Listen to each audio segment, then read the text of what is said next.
Hello दोस्तों, आप सभी का स्वागत है हमारे यूट्यूब चैनल सोच लो में। दोस्तों, आज की इस सीरीज में, आज के इस बैच में हम एक नई क्लास आप लोगों के लिए लेकर आए हैं, जो कि है यूपी टेट 2022-23 के लिए। उत्तर प्रदेश शिक्षक पात्रता, उत्तर प्रदेश की जो शिक्षक पात्रता परीक्षा होती है UP TET, teachers eligibility test, उसके लिए हम एक आपके लिए बैच पूरा लेके आए हैं, सफलता बैच जिसका नाम है। इसमें हम जो आपका पर्यावरण अध्ययन का पेपर होता है, टोटल इसमें पर्यावरण अध्ययन के 30 प्रश्न आते हैं। कितने प्रश्न आते हैं दोस्तों? 30 प्रश्न आते हैं। उसके लिए कंप्लीट बैच होगा, पूरी इन्वायरमेंट हम इस बैच में पढ़ने वाले हैं। ठीक है, ये 2022-23 को टारगेट करके ये बैच पूरा कंप्लीट होगा। और इसके बारे में हम परिचय पहले वीडियो में दे चुके हैं। इस कोर्स के बारे में परिचय तो आप पहले वीडियो देख के इस कोर्स में किस तरीके से चीज़ें आपको दी जाएंगी, किस तरीके से तैयारी आपकी करवाई जाएगी, वो हमने इंट्रोडक्शन वाली वीडियो में बता दिया है। ठीक है, ये हमारी पहली क्लास है आज। तो क्लास में हम पहले सिलेबस समझेंगे, किस किस वर्ष में कौन कौन से चैप्टर से कितने प्रश्न पूछे गए, मतलब कि प्रश्नों का वेटेज कितना रहता है, कौन कौन से चैप्टर से कितने वर्षों में कितने प्रश्न पूछे गए, पहले उन सबको हम एक चार्ट के माध्यम से देखेंगे और पूरा अपना सिलेबस समझ लेंगे। और उसके बाद आज की इस पहली क्लास को हम शुरू करेंगे।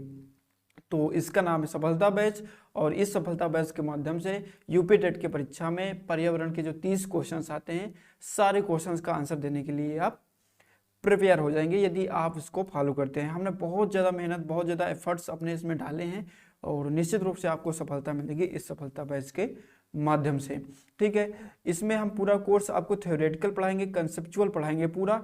और आपके लिए हम 1500 क्वेश्चंस की सीरीज चलाएंगे जो कि प्रीवियस ईयर में पूछे गए हैं।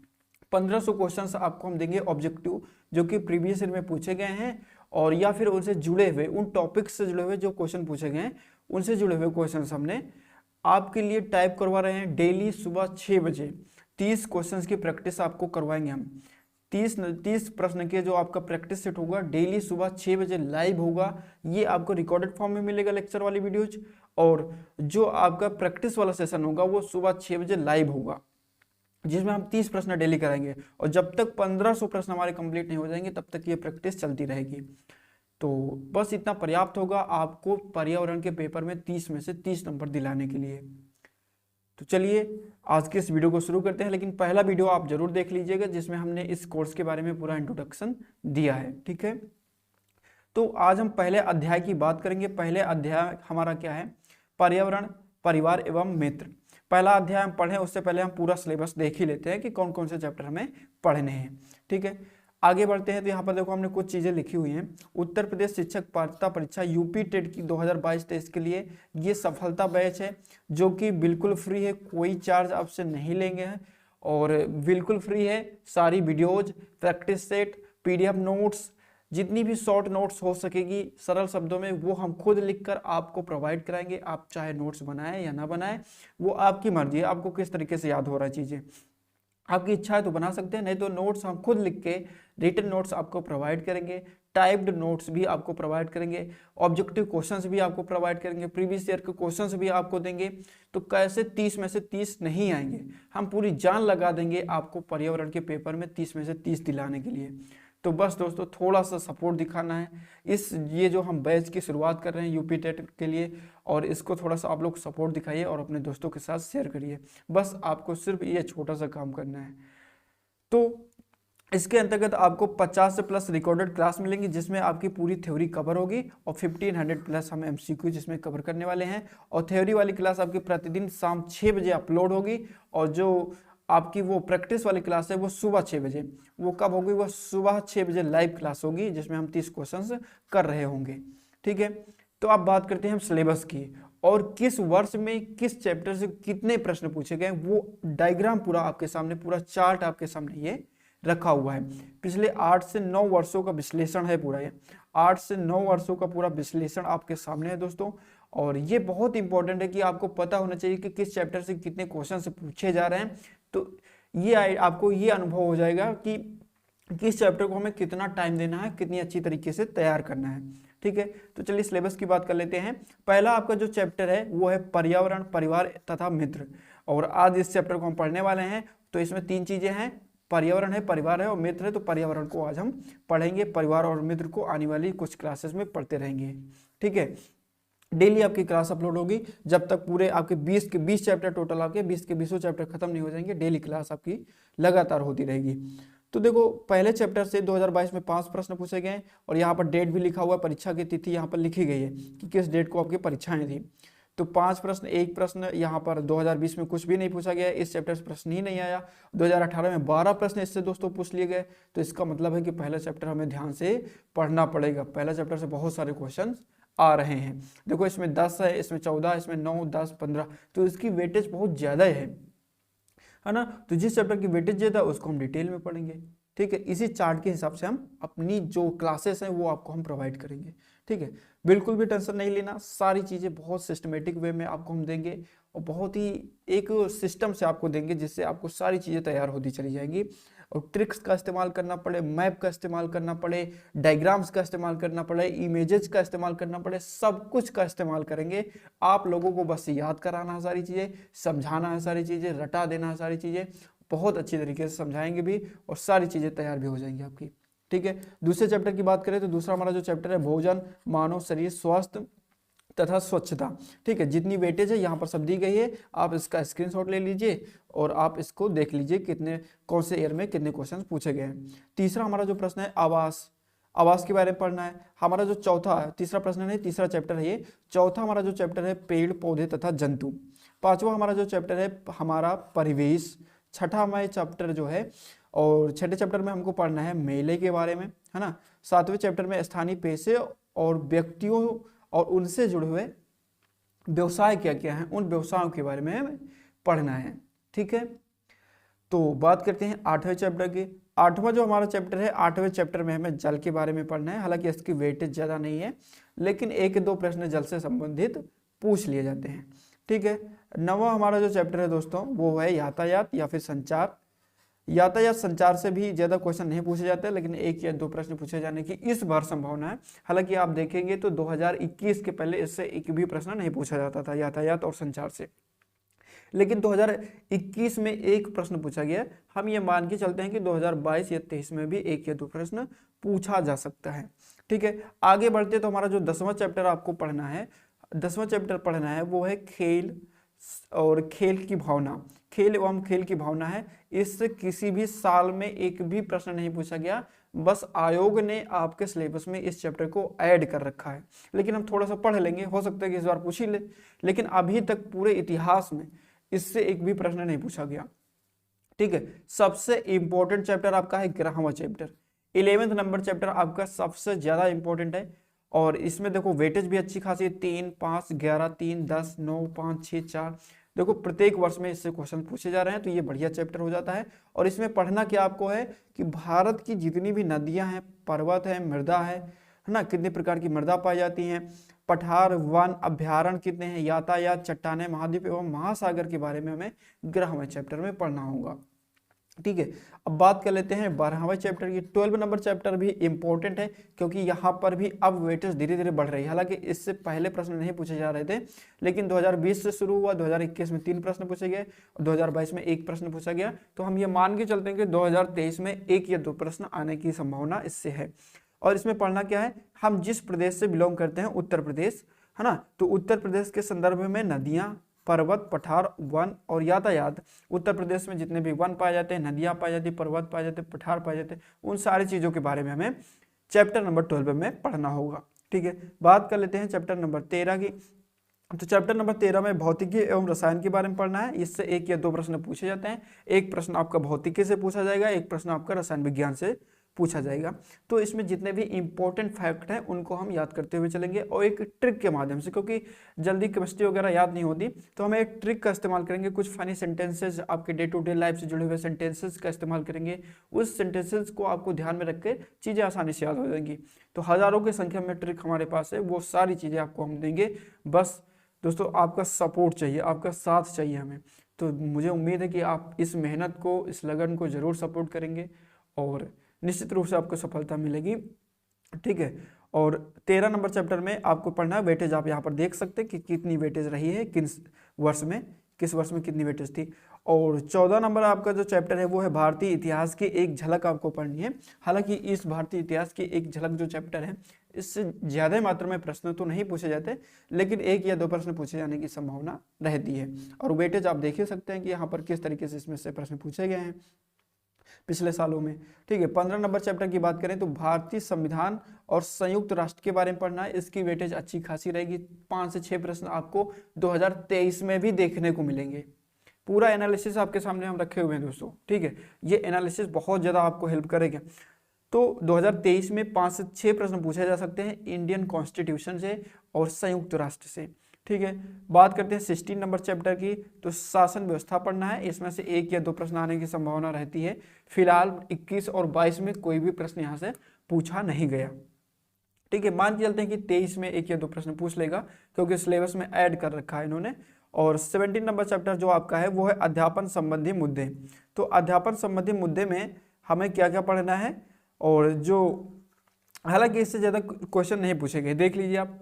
ठीक है, और 2016 में पूछा गया है, 2016 के दूसरे पेपर में पूछा गया है, और 2014 में पूछा गया है। और 2017, 18, 19, 20, 21, 22 में इससे कोई प्रश्न नहीं पूछा गया। तो इसको उसी हिसाब से पढ़ेंगे कि इससे जो इम्पोर्टेंट टॉपिक है उनको हम कवर कर लेंगे। ठीक है, 18 नंबर चैप्टर की हम बात कर लेते हैं। तो 18 नंबर जो आपका चैप्टर है वो है भारत की लोक कलाएं। 18 नंबर चैप्टर आपका कौन सा है? भारत की लोक कलाएं, या फिर इसके जितने भी त्यौहार हैं उनके बारे में इसमें हमें पढ़ना है। ठीक है दोस्तों, और इससे बहुत ही कम मात्रा में क्वेश्चन पूछे गए हैं, और ये मान के चलो कि 1 या 2 प्रश्न इससे पूछा जाएगा, इससे ज्यादा नहीं जाएगा प्रश्न इसमें। 19 नंबर चैप्टर में आपको ब्रह्मांड के बारे में पढ़ना है। इसमें ज्यादा क्वेश्चन पूछे नहीं जाते हैं, तो बहुत ज्यादा 1 प्रश्न पूछा जाएगा, या फिर हद है 2 प्रश्न की। 2 प्रश्न से ज्यादा कभी नहीं पूछा जाएगा इससे। तो ब्रह्मांड के बारे में जो इंपॉर्टेंट चीजें हैं उनको हम देख लेंगे, और ना तो बस यही क्वेश्चन पूछे जाएंगे। और जो बच जाएगा इन सारे चैप्टर को पढ़ने के बाद, उन सभी चीज़ों को हम विविध में कवर कर लेंगे। हालांकि इन सभी चैप्टर को पढ़ने के बाद कोई भी चीज़ बचेगी नहीं, सारी चीज़ हम कवर कर चुके होंगे। ठीक है, अब टोटल सभी वर्षों का यदि आप योग जोड़ेंगे तो 2023 में, 2022 में 30, हालांकि 30 प्रश्न की वेटेज ही रहती है इन्वायरमेंट का। पर्यावरण के कितने प्रश्न पूछे जाएंगे दोस्तों? तो पर्यावरण के आपके 30 प्रश्न पूछे जाएंगे, और ये 30 प्रश्न का पूरा विश्लेषण आपके सामने था पिछले 9 वर्षों का। कितने वर्ष का?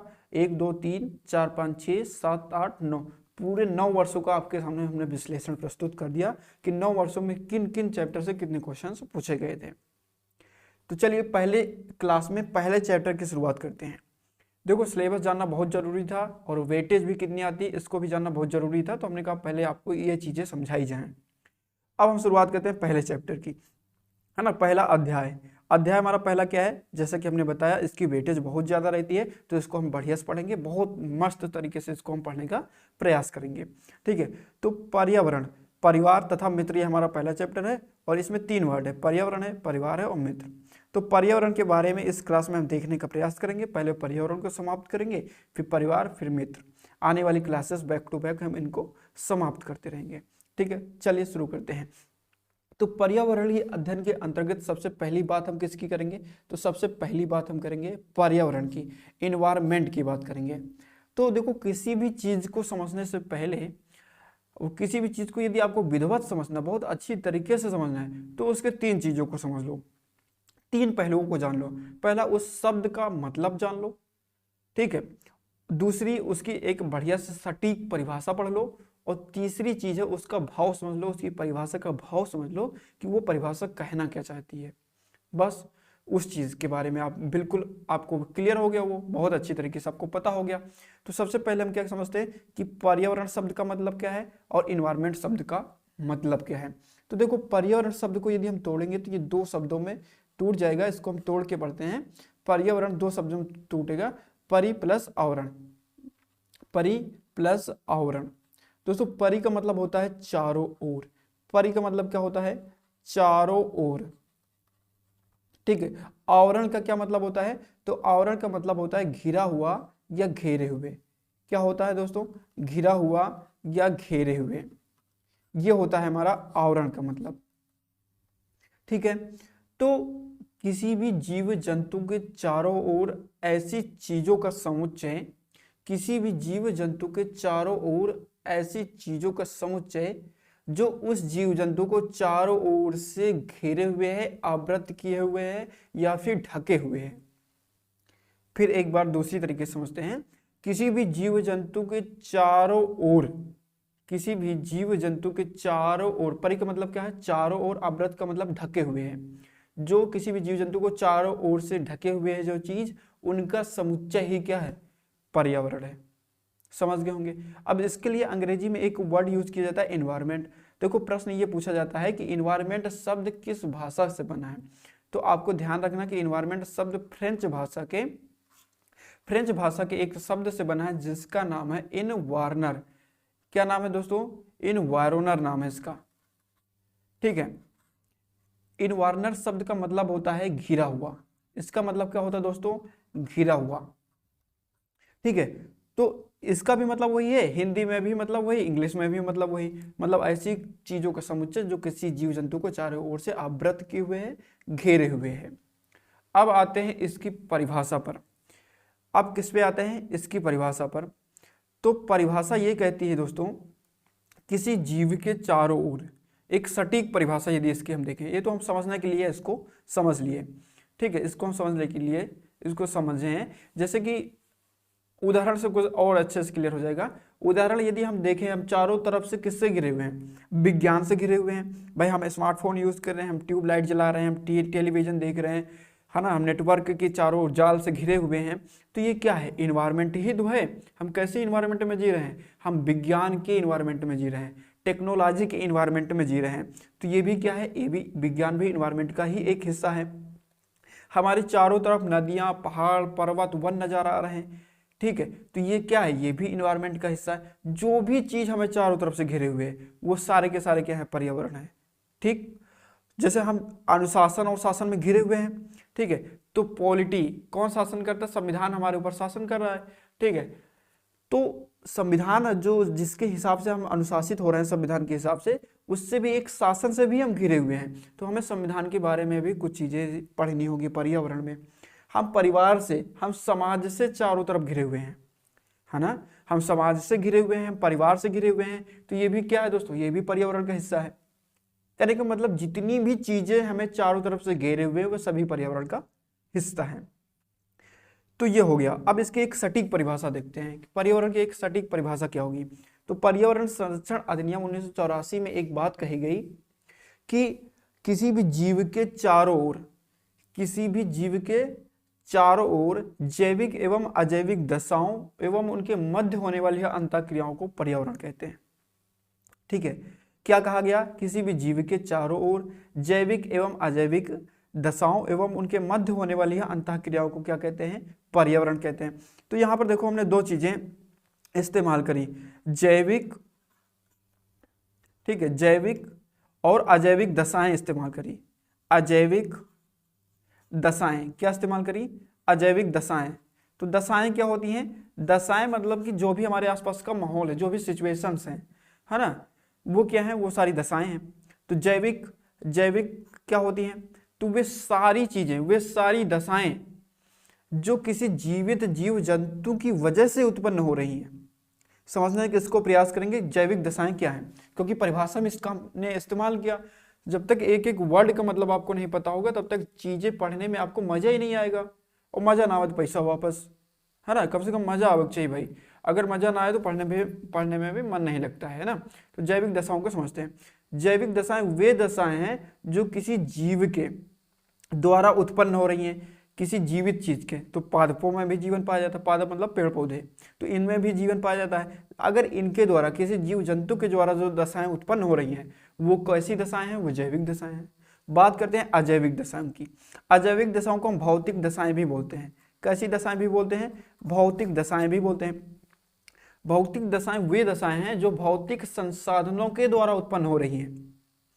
जैसे स्मार्टफोन की वजह से जो दशाएं उत्पन्न हो रही हैं, जल मंडल, किसी पर्वत के द्वारा जो दशाएं उत्पन्न हो रही हैं, जल के द्वारा जो दशाएं उत्पन्न हो रही हैं, मृदा के द्वारा जो दशाएं उत्पन्न हो रही हैं, वायु के द्वारा जो दशाएं उत्पन्न हो रही हैं, ये सारी दशाएं कैसी है दोस्तों, भौतिक दशाएं हैं या फिर अजैविक दशाएं हैं।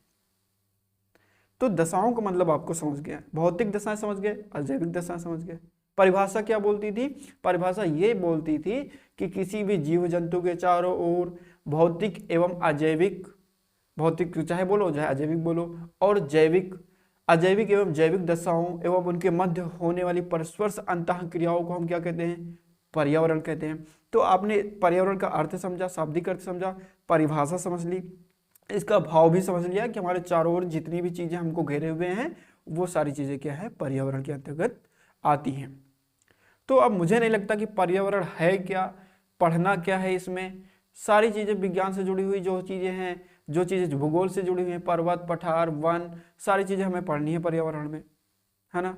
हमारे अपने समाज के बारे में, परिवार के बारे में, फैमिली के बारे में पढ़ना है, क्योंकि परिवार समाज फैमिली से भी तो हम घिरे हुए हैं, तो उसके बारे में भी हमें पढ़ना है।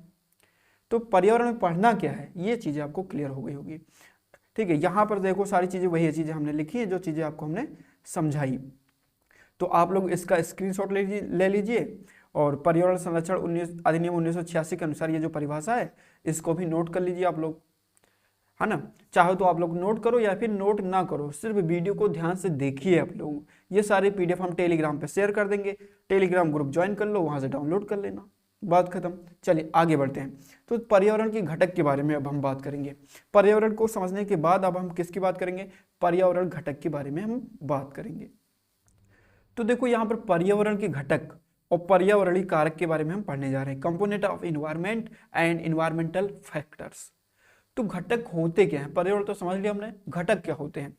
तो घटक देखो कोई भी चीज जिन जिन चीजों से मिलकर बनी है, जैसे मान लो कि आप चाय बना रहे हो भाई, है ना, चाय बना रहे हो। अब चाय कौन कौन चीज से आप बनाए हो, ठीक है, जैसे चाय बनाने के लिए क्या लाओ, चाय पत्ती लाओ, चीनी लाओ, और क्या लाओ, दूध लाओ, अदरक, अदरक भी डाल दिया उसमें भाई, है ना। तो चाय के घटक कौन कौन हो गए, चाय, चीनी, चाय पत्ती, अदरक, ये हो गए चाय के घटक। मतलब कि कोई भी चीज जिन जिन चीजों से मिलकर बनी है वे चीज क्या हो गए, उसके घटक हो गए, उसके कंपोनेंट हो गए। ठीक है, तो अब बात करते हैं कि पर्यावरण के कितने घटक हैं। तो पर्यावरण के मुख्य रूप से 3 घटक हैं। कितने घटक, 3 घटक। पहला भौतिक घटक या फिर अजैविक, भौतिक को क्या बोलेंगे हम, अजैविक, अजैविक घटक। दूसरे की हम बात करेंगे तो दूसरा हमारा होता है जैविक घटक, और तीसरा हमारा है ऊर्जा घटक। तीसरा हमारा क्या है दोस्तों, ऊर्जा का घटक। अब जैविक या फिर अजैविक या फिर भौतिक घटक के अंतर्गत 3 चीजें आती हैं दोस्तों। कितनी चीजें आती हैं, 3 चीजें। पहली चीजें, स्थल मंडल पर पाए जाने वाले जितने भी संसाधन हैं, ठीक है, वे सभी क्या हैं, भौतिक चीजें हैं, भौतिक घटक हैं। दूसरा हमारा क्या है, जलमंडल, जलमंडल, और तीसरा हमारा क्या है, वायुमंडल। तो ये सभी क्या हैं, स्थल हो गया, जल हो गया, वायु क्या है, क्या इनमें जीवन पाया जाता है, नहीं पाया जाता जीवन। अब आप लोग सोचते होंगे कि जलमंडल पे तो हम निवास कर रहे हैं भाई, तो इसमें क्यों जीवन नहीं पाया जाता। तो हम जलमंडल पे नहीं, हम स्थल मंडल पे निवास नहीं कर रहे हैं दोस्तों, हम निवास कर रहे हैं जैवमंडल में। किस पर निवास कर रहे हैं हम, जैवमंडल में निवास कर रहे हैं, बायोस्फीयर में निवास कर रहे हैं। ठीक है, बायोस्फीयर में निवास कर रहे हैं। अब जैवमंडल क्या होता है भाई, अगर सिंपल सी बात, सिंपल तरीके से हम समझने का प्रयास करें तो जैवमंडल वह क्षेत्र है जहां जीवन जीने के लिए अनुकूलतम दशाएं पाई जाती हैं। ये तो हो गया सिंपल सी इसका डेफिनेशन। यदि इसको हम लॉजिकल वे में एक तर्कपूर्ण तरीके से इसको डिफाइन करें तो वह क्षेत्र, वह एरिया जहां पर स्थलमंडल, जलमंडल और वायुमंडल का मिलन होता है, वह एरिया जैवमंडल कहलाता है। वह एरिया क्या कहलाता है दोस्तों, जैवमंडल कहलाता है। ठीक है, वह क्षेत्र जहां पर वायुमंडल मौजूद हो, जलमंडल मौजूद हो, स्थलमंडल मौजूद हो। आप कल्पना करो, क्या बिना वायु के जीवन संभव है। मान लो जलमंडल है, स्थलमंडल है, वायु है ही नहीं, तो क्या जीवन संभव है। जैसे चंद्रमा का एक उदाहरण ले लेते हैं, चंद्रमा क्या है, वायु, वायु नहीं है, जल नहीं है, मतलब वायुमंडल जलमंडल है ही नहीं है, वहां पर सिर्फ स्थलमंडल है।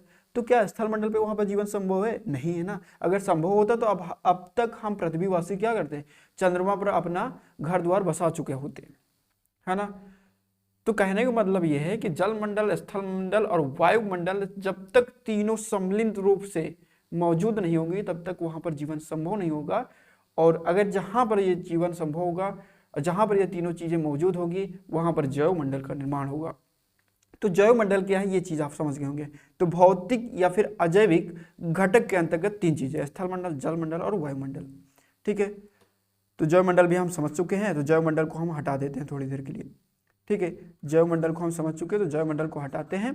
अब हम बात करते हैं किसकी, अब हम बात करेंगे जैविक घटक की। तो जैविक घटक के अंतर्गत भी 3 चीजें आती हैं। जंतु, जंतु में जितने प्रकार के जानवर हैं, जितने प्रकार के मनुष्य हैं, वो सब जंतु में आ जाएंगे। ठीक है, पहला जंतु हो गया, इसमें भी 3 घटक हैं। दूसरा हमारा पादप हो गया, और तीसरा हमारा हो गया दोस्तों सूक्ष्म जीव। तीसरा क्या हो गया, सूक्ष्म जीव हो गया।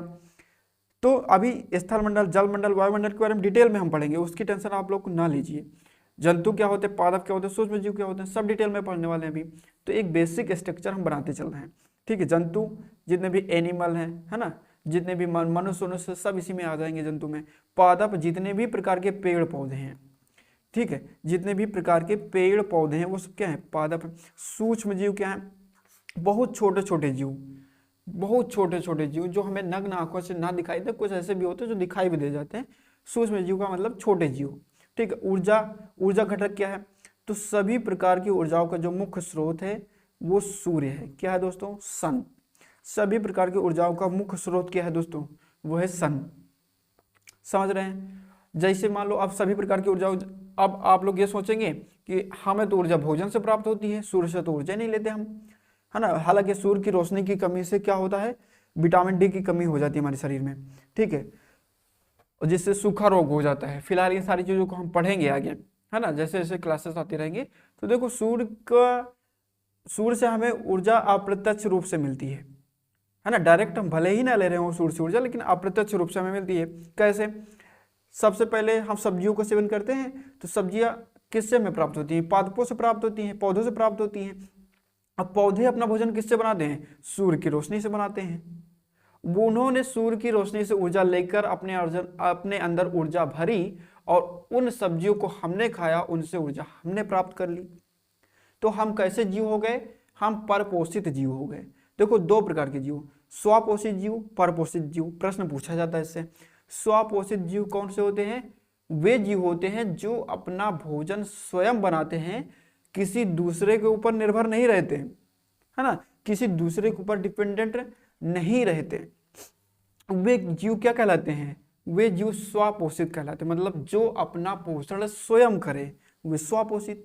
परपोषित कौन होते हैं, जो किसी दूसरे के ऊपर आश्रित रहते हैं कि भैया वो भोजन बनाएगा और उसको हम खा लेंगे, वो क्या हो गए, परपोषित हो गए। जैसे क्या है, जितने भी प्रकार के पादप हैं, जितने भी प्रकार के पेड़ पौधे हैं, सभी के सभी स्वपोषित हैं। अब है ना, कैसे हैं, क्या पेड़ पौधों को किसी दूसरे के ऊपर निर्भर रहना पड़ता है, नहीं रहना पड़ता ना। वे सूर्य की रोशनी से अपना भोजन स्वयं बनाते हैं और स्वयं अपना भोजन ग्रहण करते हैं। लेकिन हम इंसान, जितने भी प्रकार के जीव जंतु, वो क्या करते हैं, वो या तो पादपों से अपना भोजन प्राप्त करेंगे या फिर जीव जंतुओं से अपना भोजन प्राप्त करेंगे, है ना। तो स्वपोषित परपोषित आप समझ गए होंगे। स्वपोषित हुए जो अपना भोजन, अपना पोषण स्वयं करे, और परपोषित वो जो अपने पोषण के लिए किसी और पर आश्रित हो। ठीक है, तो घटक के बारे में आपको अच्छे से समझ में आ गया होगा। ठीक है, अब इसको हम इरेज करते हैं। ये डायग्राम स्क्रीनशॉट ले लीजिए आप। ठीक है, इसका स्क्रीनशॉट आप लोग ले लीजिए, ये पूरा डायग्राम आपके सामने बना हुआ है। एक बार इसका स्क्रीनशॉट ले लीजिए आप लोग, तो फिर आगे हम बढ़ते हैं। मुझे उम्मीद है कि स्क्रीनशॉट आपने ले लिया होगा। चलिए अब आगे बढ़ते हैं। आगे अब हम एक एक चीज़ों को देखेंगे। तो हमने सबसे पहला घटक कौन आपको बताया, भौतिक या अजैविक घटक, फिजिकल और एबायोटिक कंपोनेंट। अब इनको हम डिटेल में पढ़ेंगे। तो भौतिक घटक के अंतर्गत सबसे पहली जो हमने चीज आपको बताई थी वो वायुमंडल बताई थी, है ना। वायुमंडल थोड़ा क्रम इधर उधर हो सकता है, कोई दिक्कत नहीं, लेकिन वायुमंडल, जलमंडल, स्थल मंडल, तीनों के बारे में हम डिटेल में पढ़ेंगे। ठीक है, तो यहाँ पर भौतिक घटक के बारे में कुछ चीजें दी गई हैं। जैसे भौतिक घटक के अंतर्गत स्थल मंडल, जल मंडल, वायुमंडल आते हैं। इन्हें क्रमशः जल, वायु और मृदा भी कहा जाता है। तो भाई स्थल मंडल में क्या पाया जाएगा, मृदा ही पाई जाएगी, है ना। मृदा मतलब मिट्टी, मृदा मतलब क्या होता है, मिट्टी होता है। ठीक है, जल मंडल में क्या पाया जाएगा, जल पाया जाएगा, वाटर पाया जाएगा। ठीक है, और वायुमंडल में वायु पाया जाएगा। तो हम क्रमशः बोल सकते हैं, स्थल मंडल को मृदा बोल सकते हैं, जल मंडल को हम क्या बोल सकते हैं, जल बोल सकते हैं, वायुमंडल को हम वायु बोल सकते हैं। ठीक है, भी कहा जा सकता है। अब देखो जो भौतिक चीजें हैं, जल मंडल, जल, वायु, मृदा, ये सब क्या है, भौतिक घटक हैं। अब ये शरीर की, अब ये किसी भी जीव किसी भी जीव, चाहे वो पादप हो चाहे वो जंतु हो, ठीक है, किसी भी जीव की रंग रूप, बनावट, उनकी क्रियाकलापों को प्रभावित करते हैं। कैसे करते हैं इसको थोड़ा सा समझते हैं। वही चीज यहाँ पर नीचे लिखी गई है, इसको हम समझ लेते हैं। देखो यहाँ पर लिखा गया कि भौतिक घटक जीवों की सफलता का निर्धारण, उनकी बनावट, जीवन चक्र, शरीर तथा व्यवहार पर प्रभाव डालते हैं। शरीर पर कैसे प्रभाव डालते हैं समझते हैं ना। तो देखो जैसे कि मान लो कोई इंसान गर्म प्रदेश में रह रहा है, तो वहां पर क्या है, वहां पर टेम्परेचर, वायु, वहां पर टेम्परेचर थोड़ा सा गर्म है। कोई ठंडे प्रदेश में रह रहा है ना, यहाँ का टेम्परेचर क्या है, ठंडा है, तो उसकी रंग में आपको परिवर्तन मिलेगा। अब देखो जो गर्म प्रदेश में रह रहे हैं वो अपेक्षाकृत वो आपको उनकी स्किन थोड़ी सी काली होगी, ठीक है, और जो ठंडे प्रदेश में रह रहे हैं वो थोड़े गोरे होंगे। तो परिवर्तन हो गया कि नहीं हो गया, ये किस वजह से हुआ है, ये भौतिक घटक की वजह से परिवर्तन हुआ है। अब दूसरा समझो, मान लो कहीं पर ज्यादा ही वर्षा होती है तो वहां पर धान, गेहूं जैसे फसलों की ज्यादा उपज होगी। जहां पर बहुत ही कम मात्रा में वर्षा होती है तो वहां पर दलहन जैसी फसलों को उगाया जाता है, जैसे चना हो गया, मटर हो गया, ये सारी फसलों को बोया जाता है। तो कहने का मतलब जल की वजह से ये सारे परिवर्तन हो रहे हैं ना। जहां जल ज्यादा है वहां फसलें चेंज हो जा रही हैं, जहां जल कम है वहां दूसरी फसलें बोई जा रही हैं। तो किसकी वजह से बोई जा रही हैं, जल की वजह से बोई जा रही हैं। तो ये जल कैसा घटक है, भौतिक घटक है। तो कहने का मतलब ये है कि जितने भी भौतिक घटक हैं वे किसी भी जीव जंतु की बनावट, जीवन चक्र, शरीर तथा व्यवहार पर प्रभाव डालते हैं, ठीक है। अब हमने इसके अंतर्गत सबसे पहली जो चीज देखी थी वो देखी थी वायुमंडल, एटमॉस्फेयर। वायुमंडल क्या है, तो वायुमंडल हम थोड़ा समझते हैं। हमारे चारों ओर जो विशाल ये गैसों का आवरण है, विभिन्न प्रकार की गैसों का आवरण है, इसमें ऑक्सीजन भी है, नाइट्रोजन भी है, आर्गन भी है, बहुत विभिन्न प्रकार की गैसों का ये आवरण जो है यही है हमारा वायुमंडल, ठीक है। अब वायुमंडल में विभिन्न प्रकार की गैसों के साथ साथ कुछ और भी चीजें मौजूद हैं, जैसे जल वाष्प हो गया, धूल की कण हो गए, है ना। तो वायुमंडल किनसे मिलकर बना है, जल वाष्प, धूल कण और विभिन्न प्रकार की गैसों से मिलकर बना है, ठीक है। यह हो गया हमारा वायुमंडल। वही सारी चीजें हमने यहाँ पर लिखी हुई हैं, स्क्रीनशॉट आप लोग ले लीजिए या फिर पीडीएफ, स्क्रीनशॉट मत लीजिए, है ना, स्क्रीनशॉट मत लीजिए, टेलीग्राम ग्रुप ज्वाइन कर लीजिए, वहां पर ये पूरी पीडीएफ हम शेयर कर देंगे, डाउनलोड कर लीजिए आप लोग, आराम से इसको एक बार रिविजन मान लीजिएगा, ठीक है। पृथ्वी के चारों ओर फैला हुआ गैसीय आवरण क्या कहलाता है, वायुमंडल कहलाता है। वायुमंडल गैस, जल वाष्प, धूल कणों का मिश्रण है, ठीक है। वायुमंडल में उपस्थित गैसें पेड़ पौधों को प्रकाश संश्लेषण, ग्रीन हाउस प्रभाव तथा जीव व वनस्पति को जीवित रखने के लिए आवश्यक हैं। ये बहुत इंपॉर्टेंट बात है। वायुमंडल अगर ना होता तो क्या जीव जंतु जिंदा होते, नहीं होते ना। तो पादपों और जंतुओं को जीवित रखने के लिए सबसे ज्यादा इंपॉर्टेंट क्या है, वायु है, ठीक है। अगर वायु ना होते तो क्या हम सांस ले पाते, नहीं ले पाते और मर जाते, ठीक है। तो सबसे ज्यादा इंपॉर्टेंट पादपों और जंतुओं को जीवित रखने के लिए कौन है, वायु है, ठीक है। ये इंपॉर्टेंट पॉइंट लास्ट वाला आपको ध्यान में रखना है कि वायुमंडल की परतों में केवल दो परतें, क्षोभ मंडल और समताप मंडल, पर्यावरण के लिए महत्वपूर्ण है, ठीक है। तो ये नोट पॉइंट में आपको ध्यान रखना है कि क्षोभ मंडल और समताप मंडल सिर्फ पर्यावरण को प्रभावित करते हैं। पर्यावरण ज्यादा किससे प्रभावित होता है, तो क्षोभ मंडल और समताप मंडल से।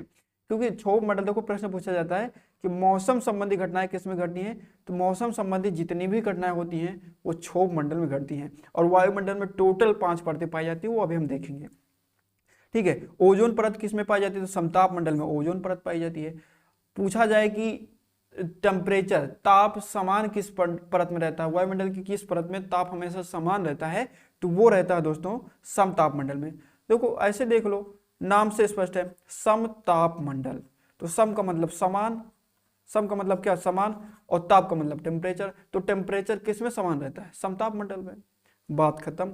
वायुमंडल की जो हमने जहां से क्वेश्चन पूछे जाते हैं, जो इसका बेसिक्स जो फैक्ट, इंपॉर्टेंट फैक्ट हैं, उनको हमने देख लिया है। यहीं से प्रश्न अगर वायुमंडल से आता है तो यहीं से आएगा। अब वायुमंडल की परतों से क्वेश्चन बहुत ज्यादा आते हैं, ठीक। वायुमंडल से तो क्वेश्चन कम आते हैं, लेकिन इनके परतों से क्वेश्चन बहुत ज्यादा पूछे जाते हैं। तो वायुमंडल की परतों के बारे में हम समझते हैं। वायुमंडल में कितनी परतें हैं? तो 5 परतें हैं। सबसे पहले क्षोभ मंडल, ट्रोपोस्फियर, उसके बाद समताप मंडल स्ट्रेटोस्फियर, फिर मध्य मंडल मेसोस्फियर, उसके बाद क्या आता है? उसके बाद आता है हमारा ताप मंडल, जिसको हम आयन मंडल भी बोलते हैं। आयन मंडल को बोलते हैं क्योंकि यहाँ पर आवेशित कण पाए जाते हैं। आवेशित कण क्या कहलाते हैं? आयन कहलाते हैं। तो आयन पाए जाने की वजह से इसको हम आयन मंडल बोलते हैं। ठीक है, तो चौथी हमारी परत कौन सी होगी? ताप मंडल या फिर आयन मंडल। और लास्ट में हमारी पांचवी परत कौन सी है? हमारी पांचवी परत है बाह्य मंडल, या फिर जिसको बहिर्मंडल बोला जाता है, एक्सोस्फीयर बोला जाता है। तो एक एक करके इन सारी परतों के बारे में हम पढ़ लेते हैं, क्योंकि यहाँ से प्रश्न पूछे जाते हैं दोस्तों। ठीक है, सबसे पहली हमारी जो परत है दोस्तों, क्षोभ मंडल। पहली परत क्या है? क्षोभ मंडल। इसको इंग्लिश में ट्रोपोस्फीयर बोला जाता है। देखो, इंग्लिश भी आपको पढ़ना जरूरी है भाई, विशेष तौर से वायुमंडल की परतों में। बाकी चीजों की आप चाहे याद रखो या ना रखो, क्योंकि क्यों पढ़ना है इसकी इंग्लिश जानना जरूरी है? क्योंकि प्रीवियस ईयर में आपके यूपी टेट की परीक्षा में कई ऐसे प्रश्न पूछे गए हैं जिसमें आपको ऑप्शंस तो हिंदी में लिखे थे, लेकिन उनके जो शब्द हैं वो अंग्रेजी में थे। वहां पर आपको क्षोभ मंडल ना देकर ट्रोपोस्फीयर दिया गया था, और समताप मंडल ना देके स्ट्रेटोस्फीयर लिखा गया था, हिंदी में लिखा गया था। अगर आपको इंग्लिश पता ही नहीं होगी, मान लो क्षोभ मंडल के बारे में आपने बहुत ही विस्तार से पढ़ लिया, लेकिन इंग्लिश में नहीं पता, ऑप्शन है इंग्लिश में, तो कैसे उत्तर आप दे पाओगे उसका? तो इसलिए इंग्लिश में भी इसको ध्यान में रखो। यहाँ सबसे पहला जो प्रश्न पूछा जाता है, इसकी ऊंचाई को लेकर प्रश्न पूछा जाता है। तो देखो, ध्रुवों पर जो क्षोभ मंडल की ऊंचाई है वो 8 से 10 किलोमीटर है, और विषुवत रेखा पर इसकी ऊंचाई जो है 18 से 20 किलोमीटर होती है। ये इंपॉर्टेंट है, इसको ध्यान में रखना है। सबसे पहली परत और सबसे निचली परत कौन है? क्षोभ मंडल है। सबसे निचली परत कौन है? क्षोभ मंडल है या फिर ट्रोपोस्फीयर है। और सबसे बाहरी परत या फिर सबसे ऊंचाई पे परत कौन है? सबसे बाहरी परत बाह्य मंडल। स्पष्ट है, उसके शब्द से स्पष्ट है, बाह्य मंडल है ना, बाहरी परत। तीसरी जो बात आपको ध्यान में रखनी है कि जैव मंडल पारिस्थितिकी के लिए सबसे महत्वपूर्ण है। क्यों महत्वपूर्ण है भाई? मौसम संबंधी सारी घटनाएं यहीं पे हैं। बारिश ले लो, वर्षा ले लो, बिजली जो गिरती है, ठीक है, सारे मौसम संबंधी परिवर्तन किस में होते हैं? क्षोभ मंडल में होती है। तो पारिस्थितिकी के लिए सबसे महत्वपूर्ण जो परत है वायुमंडल की, वो कौन है? क्षोभ मंडल है। मौसम संबंधी सभी घटनाएं इसी में घटती हैं दोस्तों। ये इंपॉर्टेंट है, ये प्रश्न आपके एग्जाम में पूछा गया है कई बार। प्रति 165 मीटर की ऊंचाई पर जाने पर क्षोभ मंडल में का जो ताप है, क्षोभ मंडल का जो ताप है 1 डिग्री सेल्सियस बढ़ जाता है ना। तो क्या पूछेगा प्रश्न कि क्षोभ मंडल में प्रति 165 मीटर की ऊंचाई पर जाने पर तापमान में कितनी की वृद्धि हो जाती है? तो 1 डिग्री सेल्सियस की वृद्धि हो जाती है। ठीक है, तो इस तरीके से हमारा क्षोभ मंडल खत्म होता है। इतने ही प्रश्न आपके क्षोभ मंडल से पूछे जा सकते हैं। ठीक है, अब हम बढ़ते हैं आगे। तो आगे हम पढ़ेंगे समताप मंडल के बारे में, स्ट्रेटोस्फीयर के बारे में पढ़ेंगे। सबसे पहली बात आपको ध्यान रखनी है कि ओजोन गैस का फार्मूला होता है O3। ओजोन गैस किस में पाई जाती है? तो समताप मंडल में पाई जाती है। तो ओजोन गैस का फायदा क्या है, महत्व क्या है? तो ओजोन गैस का दोस्तों फायदा ये है कि जितनी जो सूर्य से आने वाली पराबैंगनी किरणें होती हैं, इनको ये अवशोषित कर लेता है। कौन? ओजोन परत, ओजोन लेयर। देखो, ओजोन परत पाए जाने की वजह से समताप मंडल को हम ओजोन मंडल भी कहते हैं। प्रश्न आपके एग्जाम में पूछा गया है कि हम ओजोन मंडल के नाम से किस मंडल को जानते हैं? तो समताप मंडल को जानते हैं। ठीक है, ये आपको ध्यान में रखना है। तो देखो, जो सूर्य से आने वाली पराबैंगनी किरणें हैं, अगर ये हमारी पृथ्वी तक पहुंच जाए, मान लो ओजोन परत ना हो भाई, अगर ओजोन परत ना हो ना, तो ये जो सूर्य से आने वाली पराबैंगनी किरणें हैं, ये सीधा आके हमारे शरीर पे टकराएंगी। और अगर ये हमारे शरीर से टकराए गई तो हमारे शरीर में क्या हो जाएगी? हमारे शरीर में स्किन कैंसर हो जाएगी। तो यही लिए पर्यावरण में और वायुमंडल की जो परतें में जो ओजोन परत है, ये बहुत ज़्यादा इंपॉर्टेंट है। और ओजोन परत पाए जाने की वजह से समताप मंडल को हम ओजोन मंडल भी बोल देते हैं। ये क्वेश्चन इस तरीके से आपसे पूछे जाएंगे। ठीक है, और दूसरी बात कर लेते हैं इसकी ऊंचाई की। तो 50 किलोमीटर समुद्र तल से इसकी ऊंचाई नापेंगे तो 50 किलोमीटर तक हमारा समताप मंडल पाया जाता है, स्ट्रेटोस्फीयर या फिर ओजोन मंडल पाया जाता है। ठीक है, और इंपॉर्टेंट बात यह है, जितने सारे फैक्ट हैं सारे इंपॉर्टेंट है, सारे क्वेश्चन यहाँ से पूछे गए हैं। जब हम सुबह वाली क्लास जो 6 बजे हमारी लाइव क्लास होगी, जिसमें हम क्वेश्चंस की प्रैक्टिस कर रहे होंगे और 30 क्वेश्चंस को सॉल्व कर रहे होंगे, इन्हीं से जुड़े हुए क्वेश्चंस आपको देखने को मिलेंगे। और ये भी देखने को मिलेगा कि यूपी टेट की परीक्षा में ये प्रश्न पूछे गए हैं। सारे प्रीवियस ईयर क्वेश्चंस इसी में से जुड़े हुए हम लाएंगे। ठीक है, तो पढ़ेंगे, थ्योरी पढ़ेंगे शाम को, और सुबह उठते ही 6 बजे उसकी प्रैक्टिस हम लोग कर लेंगे। तो सारी चीज़ें हमने इतनी सिस्टम से आपके लिए प्रिपेयर करी हैं, इतनी सिस्टम से आपको हम प्रोवाइड करेंगे कि सारी चीज़ें आपको बहुत अच्छी तरीके से तैयार हो जाएंगी। बस आपको थोड़ा सा सपोर्ट दिखाना है और थोड़ी सी मेहनत करनी है बस, ठीक है। तो वायुयान को उड़ाने के लिए सबसे अनुकूलतम दशाएं कहाँ पाई जाती हैं? समताप मंडल में पाई जाती है। आपसे पूछा जाएगा कि वायुयान कहाँ पर उड़ाया जाता है, तो समताप मंडल में उड़ाया जाता है। क्यों उड़ाया जाता है? क्योंकि समताप मंडल में मौसम संबंधी कोई भी घटना नहीं होती, ना तो बिजली बनती है ना तो बादल बनता है। जहां पर बिजली और बादल ये सब नहीं बनेंगे वहां पर क्या होगा भाई? वहां पर बढ़िया दशा होगी कि वायुमंडल को बढ़िया से उड़ा लिया जाए, है ना। अगर मान लो क्षोभ मंडल में उड़ा लिया जाए भाई, है ना, क्षोभ मंडल में मान लो अगर वायुयान उड़ावा जाए और अगर बिजली गिर गए जहाज पर, अगर बिजली जहाज पर गिर गए तो क्या होगी? तब तो बहुत ज्यादा भाई हानि हो जाएगी ना, जहाज भी बेकार हो जाएगा और उसमें बैठे हुए यात्री भी, उन मान लो अगर जहाज बेकार हो गया तो उसमें बैठे यात्री क्या हो जाएगा? उन सभी का डेथ हो जाएगा, है ना। तो ये प्रश्न बनेगा, ऐसे बनेगा कि वायुमंडल की किस परत में एरोप्लेन उड़ाया जाता है? तो समताप मंडल में उड़ाया जाता है। बात करते हैं तीसरी परत की, मध्यमंडल की, ठीक है। मेसोस्फीयर की बात करेंगे। किसकी बात करेंगे? मेसोस्फीयर की। तो मेसोस्फीयर जो है, सबसे पहले इसकी ऊंचाई को लेकर प्रश्न पूछा जाता है। तो समुद्र तल से 80 किलोमीटर, कितना? 80 किलोमीटर। इंपॉर्टेंट यह रखो, दूसरा पॉइंट ज्यादा इंपॉर्टेंट है। उल्का पिंड जितने आवा थी पृथ्वी पर, उल्का पिंड जितने भी पृथ्वी पर आते हैं ये सब क्या होते हैं? मध्यमंडल में जल के भस्म हो जाते हैं, खत्म हो जाते हैं, है ना, पृथ्वी तक नहीं पहुंच पाते। अगर पृथ्वी पर पहुंच जाएं तो जौने सिटी पर गिर जाए, कहा कि उल्का पिंड बहुत बड़े होती ना, तो जौने सिटी पर गिर जाए वो सिटी पूरा तहस नहस। तो याद रखो कि उल्का पिंड कहाँ टकरा के जल जाते हैं? तो मध्यमंडल या फिर मेसोस्फीयर में टकरा कर जल जाते हैं। ये तीसरी परत है वायुमंडल की। चलो बात करते हैं चौथी परत की। तो चौथी परत के बारे में 2-3 चीजें आपको ज्यादा याद रखनी है। इसको चौथी परत को हम ताप मंडल या फिर आयन मंडल भी बोलते हैं। तो देखो इसको हम आयन मंडल क्यों बोलते हैं भाई? क्योंकि यहाँ पर आयन पाए जाते हैं। यहाँ पर क्या पाए जाते हैं? आयन पाए जाते हैं। आयन क्या होते हैं? आवेशित कण होते हैं। आयन क्या होते हैं? आवेशित कण होते हैं। आवेशित कण होते हैं, चाहे इन पर ऋणावेश हो चाहे इन पर धनावेश हो, ठीक है। ये क्या कहलाएंगे? आयन कहलाएंगे। आयन मंडल, आयन पाए जाने की वजह से इसको हम आयन मंडल कहते हैं, ठीक है। अब इन आयनों का काम क्या होता है? यहां से क्वेश्चन पूछा जाता है। आयनों का काम जो है, धरती से जितनी भी रेडियो वेव, जितनी भी रेडियो तरंगे जाती हैं और आयन मंडल में जो ये आयन है इन आयनों से टकराती हैं, तो ये आयन उन रेडियो वेव को, उन रेडियो तरंगों को पुनः धरती पर फिर से भेज देते हैं, ठीक है, पुनः धरती पर फिर से भेज देते हैं।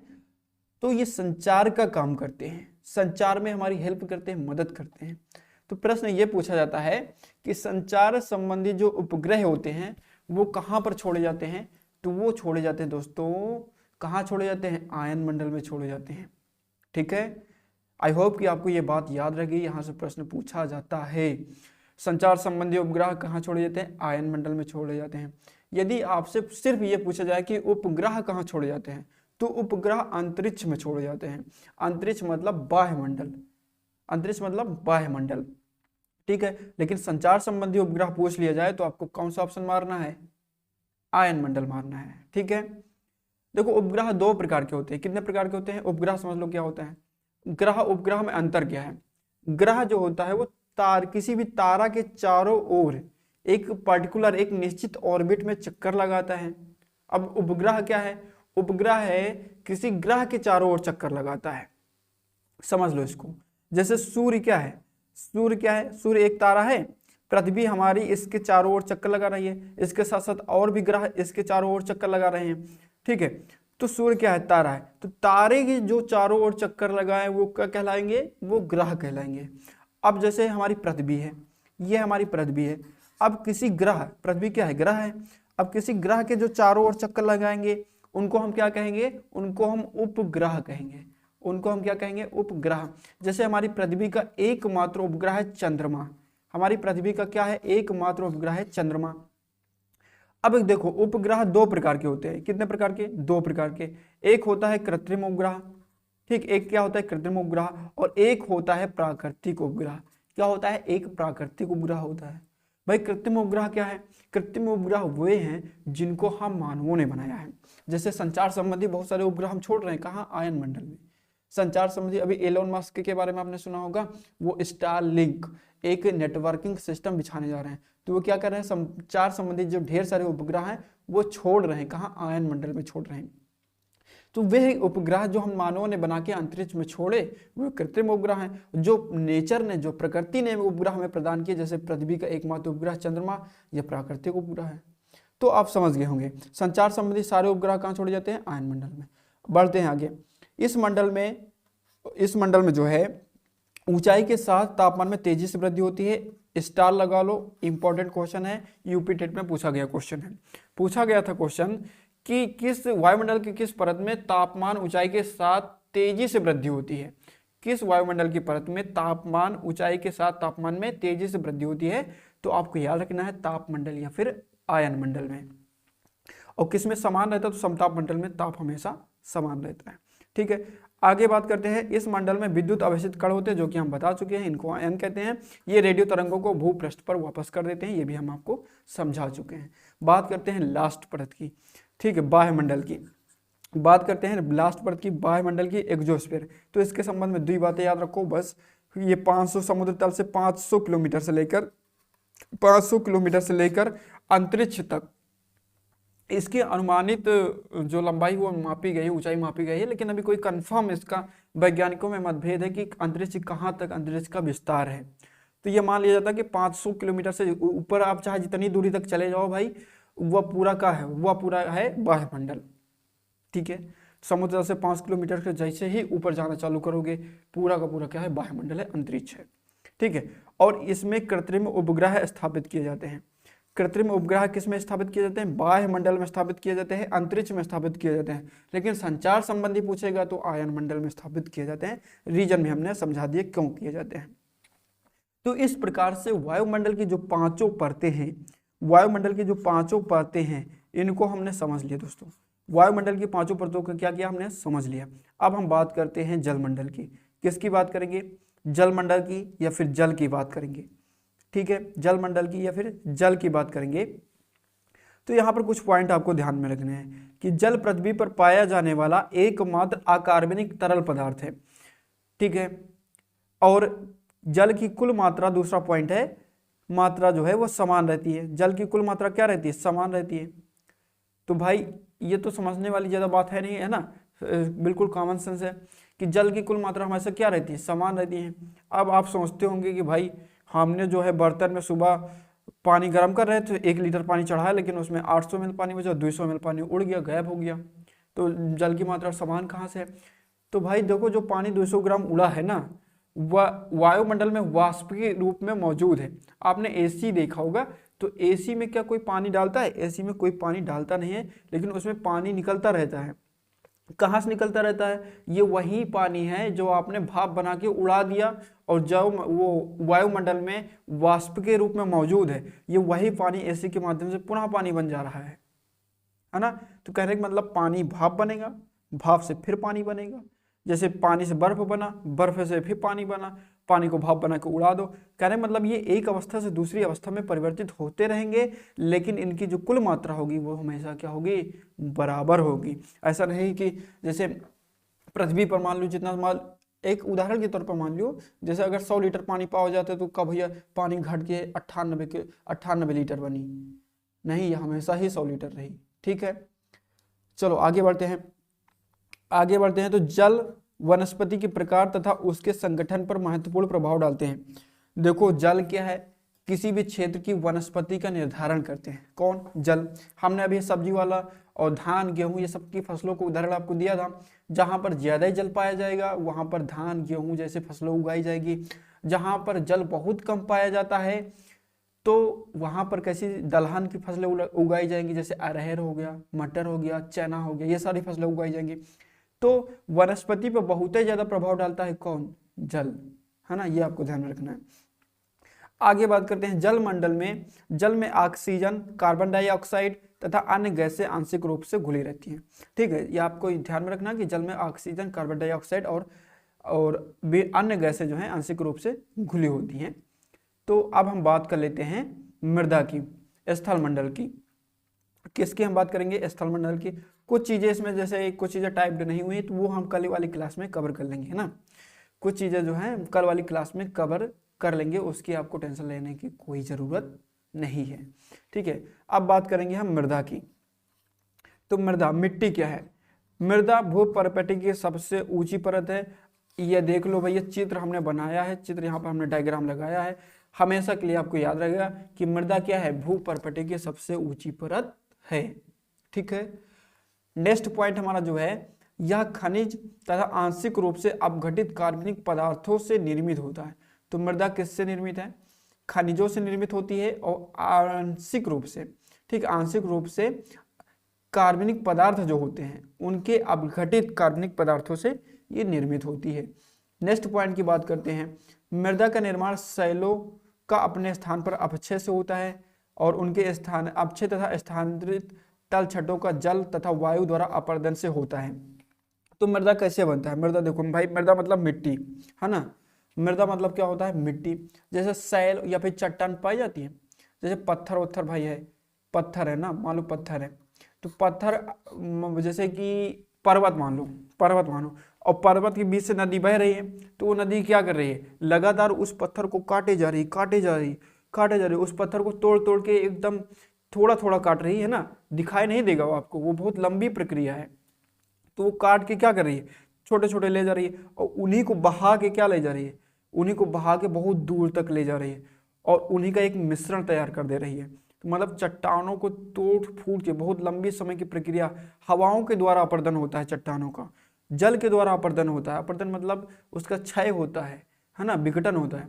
तो उन्हीं के द्वारा किसका निर्माण होता है? मृदा का निर्माण होता है, मिट्टी का निर्माण होता है।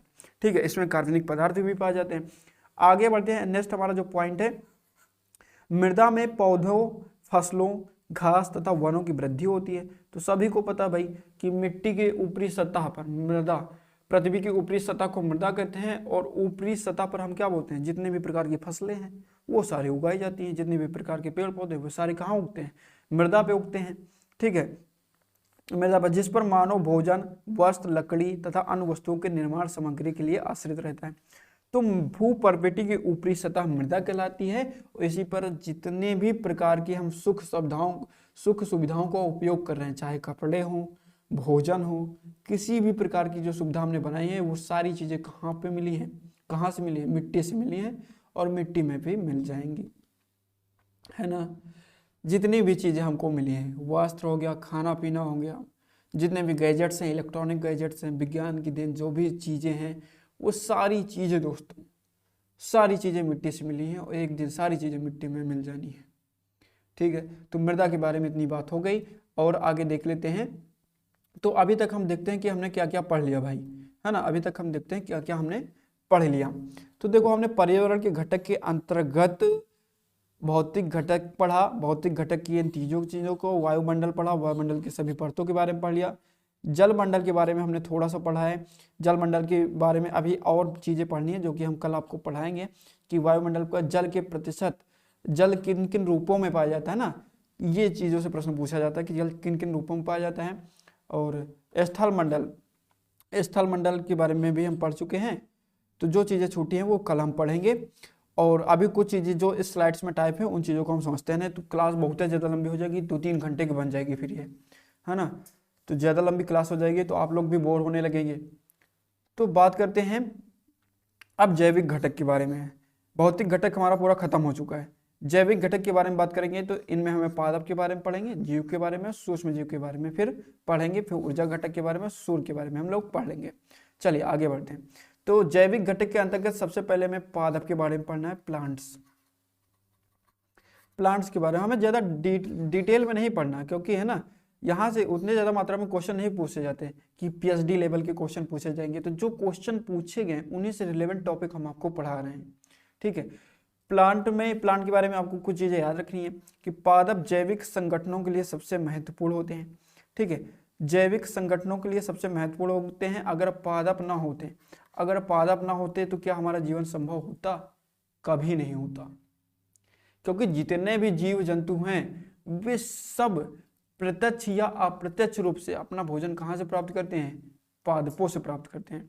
अब आप लोग सोच रहे होंगे कि जैसे शेर होगा भाई, शेर वगैरह हो गया, यह सब तो कभी पादपों से अपना भोजन ही नहीं प्राप्त कर, कभी घास वगैरह खाता ही नहीं है। तो शेर अप्रत्यक्ष रूप से पादपों पर आश्रित है ना भाई। देखो शेर किसको खाता है? हिरन को मार के खा जाता है ना, खरगोश को मार के खा जाता है। तो खरगोश हिरन क्या करते हैं? पहले पादपों से अपना भोजन प्राप्त करते हैं, घास वगैरह खा पी के अपना भोजन प्राप्त करते हैं। अब उनको क्या करता है? शेर मार के खा जाता है। तो अप्रत्यक्ष रूप से किस पर निर्भर हुआ? पादपों पर ही तो निर्भर हुआ। तो प्रत्यक्ष या अप्रत्यक्ष रूप से जितने प्रकार के जीव जंतु हैं वो सब किस पे निर्भर हैं? पादपों पे निर्भर है। और वही चीज यहाँ पर है कि पादप जैविक संगठनों का सबसे महत्वपूर्ण फैक्टर है, सबसे महत्वपूर्ण कारक है। ठीक है, समझ गए होंगे। अब आगे इसमें लिखा है कि क्योंकि पौधे ही सभी प्रकार के जैविक पदार्थों का निर्माण करते हैं ना, वो चीज हम आपको समझा चुके हैं कि पौधों के द्वारा ही सभी प्रकार की जीवित चीजों का निर्माण होता है। आगे बढ़ते हैं तो मानव, जंतु तथा सूक्ष्म जीव प्रत्यक्ष अप्रत्यक्ष रूप से इन्हीं पौधों पर निर्भर होते हैं। वो चीज भी हमने आपको समझा दी है।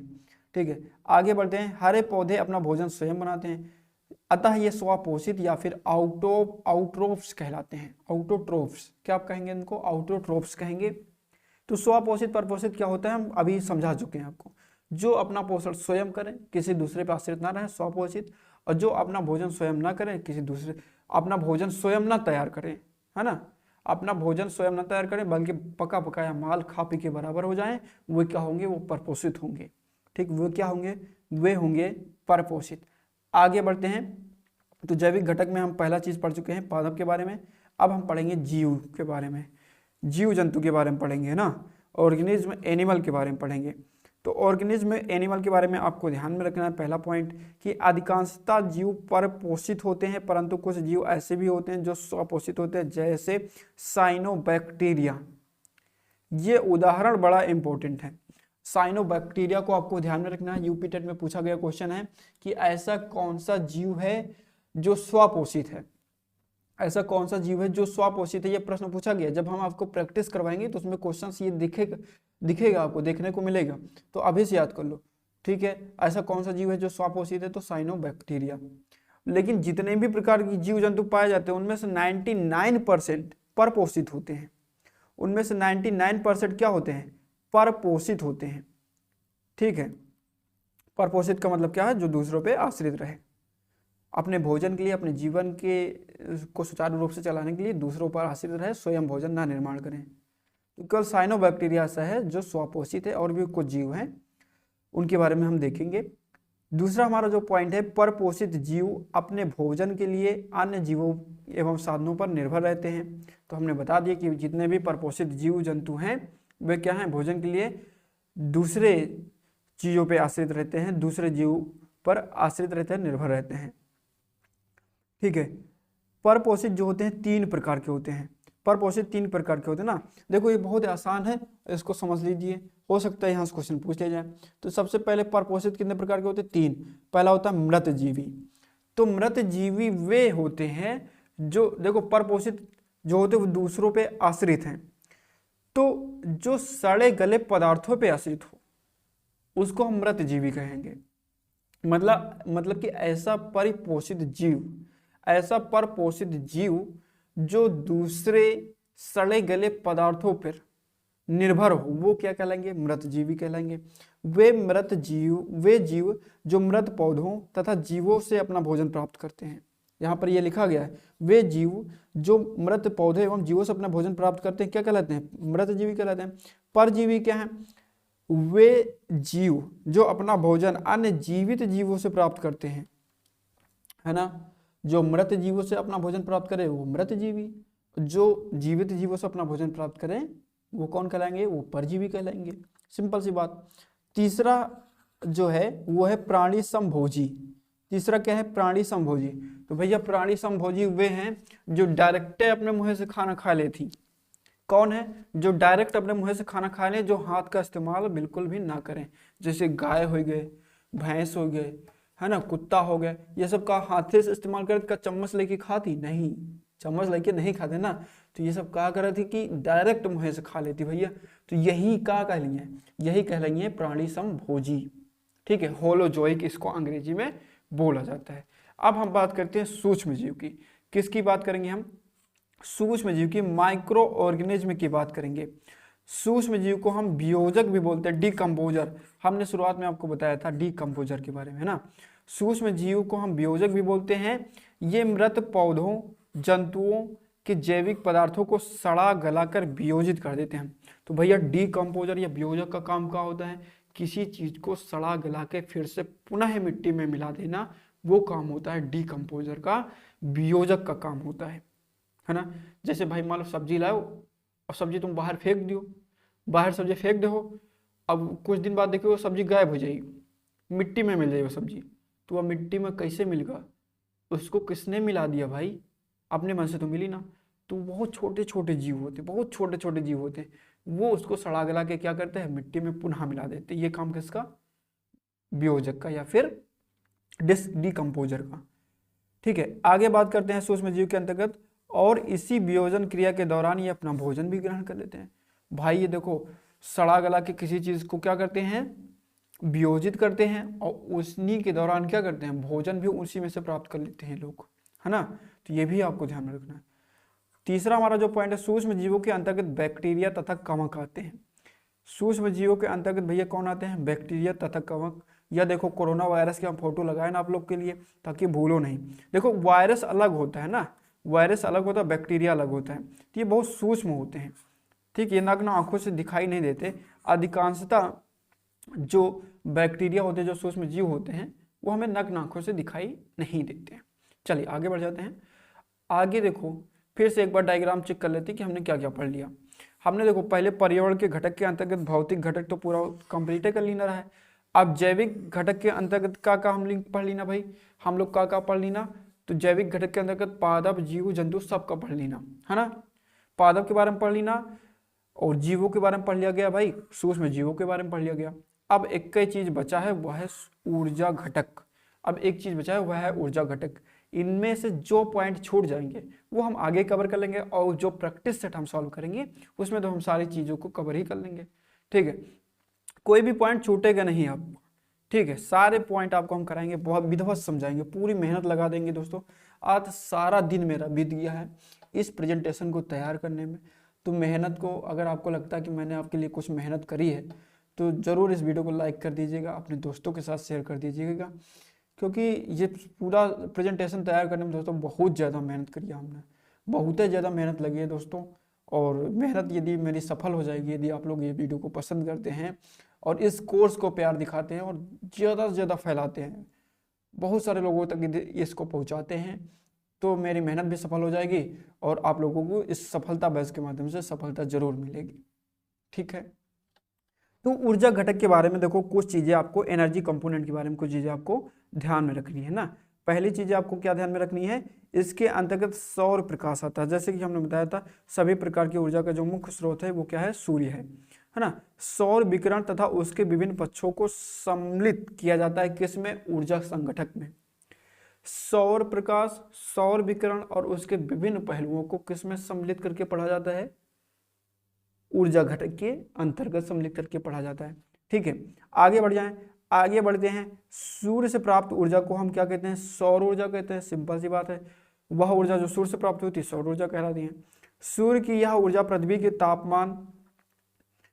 तापमान महत्वपूर्ण भूमिका निभाती है, जो पृथ्वी के सभी जीवों के क्रियाकलापों एवं भौतिक पर्यावरण को प्रभावित करती है। सूर्य की यह ऊर्जा पृथ्वी के तापमान पर महत्वपूर्ण भूमिका निभाती है। भाई सूर्य की ऊर्जा क्या है? पृथ्वी का टेम्परेचर निर्धारित करती है कि नहीं करती? बस वही चीज है यहाँ पर। नेक्स्ट पॉइंट पे हम पढ़ते हैं, पृथ्वी पर उपस्थित प्रायः सभी जीवों के लिए प्रत्यक्ष या अप्रत्यक्ष रूप से सूर्य ही ऊर्जा का अंतिम स्रोत है। हमने बताया था ना कि सूर्य ऊर्जा का मुख्य और अंतिम स्रोत भैया कौन है? सूर्य है। सभी प्रकार की ऊर्जाओं का स्रोत क्या है? सूर्य है। प्रत्यक्ष या अप्रत्यक्ष रूप से देखेंगे तो सूर्य ही है। हमने शुरुआत में आपको समझाया किस तरीके से। ठीक है, पौधों पर प्रकाश का प्रभाव अब हम पढ़ेंगे। ठीक है, पौधों पर प्रकाश का प्रभाव पढ़ेंगे तो पौधों पर प्रकाश का प्रभाव किस तरीके से पड़ता है भाई। यहाँ से क्वेश्चन कई बार पूछ लिया जाता है कि पौधों के लिए प्रकाश की तरंग दैर्ध्य जो होती है इसके द्वारा पौधों पर प्रभाव पड़ता है। दूसरी, प्रकाश की तीव्रता क्या है, ये भी प्रभाव डालती है। और तीसरी क्या है, प्रकाश की अवधि क्या है, ये भी प्रभाव डालती है। मान लो बहन दिन रात जो है, रात 12 घंटा के बजाय 20 घंटा का हो जाओ, दिन 12 घंटे के बजाय 20 घंटा, मतलब पूरा मिला के 40 घंटा का दिन हो जाए, तो पूरा इन्वायरमेंट चेंज हो जाएगा, पूरा पर्यावरण चेंज हो जाएगा, है ना। तो कहने का मतलब सूर्य जितनी देर तक उपस्थित रहता उसी को हम दिन कहते हैं, और सूर्य की रोशनी जहाँ उपस्थित नहीं रहती वो रात होती है। भाई यही तो है ना, दिन और रात क्या है, सूर्य की रोशनी उपस्थित है तो ये दिन है, और सूर्य की रोशनी उपस्थित नहीं है तो रात है ना। तो ये चीजें हैं। तो इसकी दिन का समय भी, इसकी समय की जो सूर्य की रोशनी की जो अवधि है ये भी बहुत महत्वपूर्ण है और पौधों को प्रभावित करती है। ठीक है, नेक्स्ट पॉइंट है, प्रकाश द्वारा पौधों में प्रकाश संश्लेषण, वृद्धि तथा प्रजनन भी प्रभावित होता है। प्रकाश द्वारा प्रजनन भी प्रभावित होता है, प्रकाश संश्लेषण भी प्रभावित होता है, और पौधों की जो वृद्धि है, जंतुओं की जो वृद्धि है, ये भी प्रभावित होती है। ठीक है, इतनी बातें आपको ध्यान में रखनी है। आगे बढ़ जाते हैं। आगे 2 पॉइंट आपको ध्यान में रखनी है बस, और यही 2 पॉइंट इस वीडियो लेक्चर के बहुत ये लास्ट पॉइंट है, और हम यहीं पे अपनी वीडियो को विराम देंगे और इन दोनों चीज़ों को समझने के बाद। ठीक है, और बाकी नेक्स्ट क्लास में कल हम 6 बजे आपसे मिलेंगे। और आज हो सकता है, क्योंकि ये वीडियो रिकॉर्ड करने में थोड़ा सा लेट हो गए हैं, ये वीडियो रिकॉर्ड करने में थोड़ा सा लेट हो गया, तो हो सकता है कि ये वीडियो 8 बजे तक अपलोड हो, लेकिन डेली आपको 6 बजे क्लास मिल जाएगी। ठीक है, प्रकाश पुष्पन, बीज अंकुरण और पादप वृद्धि आदि क्रियाओं में मुख्य भूमिका निभाते हैं, ये आपको ध्यान में रखना है। पौधों तथा फसलों के पुष्पन तथा फला जैसी क्रियाएं प्रकाश की अवधि द्वारा नियंत्रित होती है, ये चीज आपको ध्यान में रखनी है। ठीक है, तो दोस्तों आज की इस वीडियो में बस इतना ही, आज की इस क्लास में बस इतना ही। ये थी हमारी पहली क्लास। आपको कैसी लगी दोस्तों, कमेंट करके हमें ज़रूर बताएं। एक बार आपसे हाथ जोड़ के रिक्वेस्ट है दोस्तों, आप लोगों के लिए हमने बहुत मेहनत करी इस कोर्स को लाने के लिए, पूरी मेहनत किया है और करते रहेंगे, जब तक आपका पेपर नहीं हो जाएगा तब तक आपको करते रहेंगे। तो इस वीडियो को अपने दोस्तों के साथ शेयर करें, और अपने जो भी आपके आसपास में जो रिलेशंस के हैं उनके साथ शेयर करें, और इस कोर्स के बारे में उनको बताएं। यदि उनको क्लासेस अच्छी लगती हैं तो चैनल को ज़रूर सब्सक्राइब करें और बेल आइकन को प्रेस करें, ताकि सारी क्लास की अपडेट आपको मिल सके।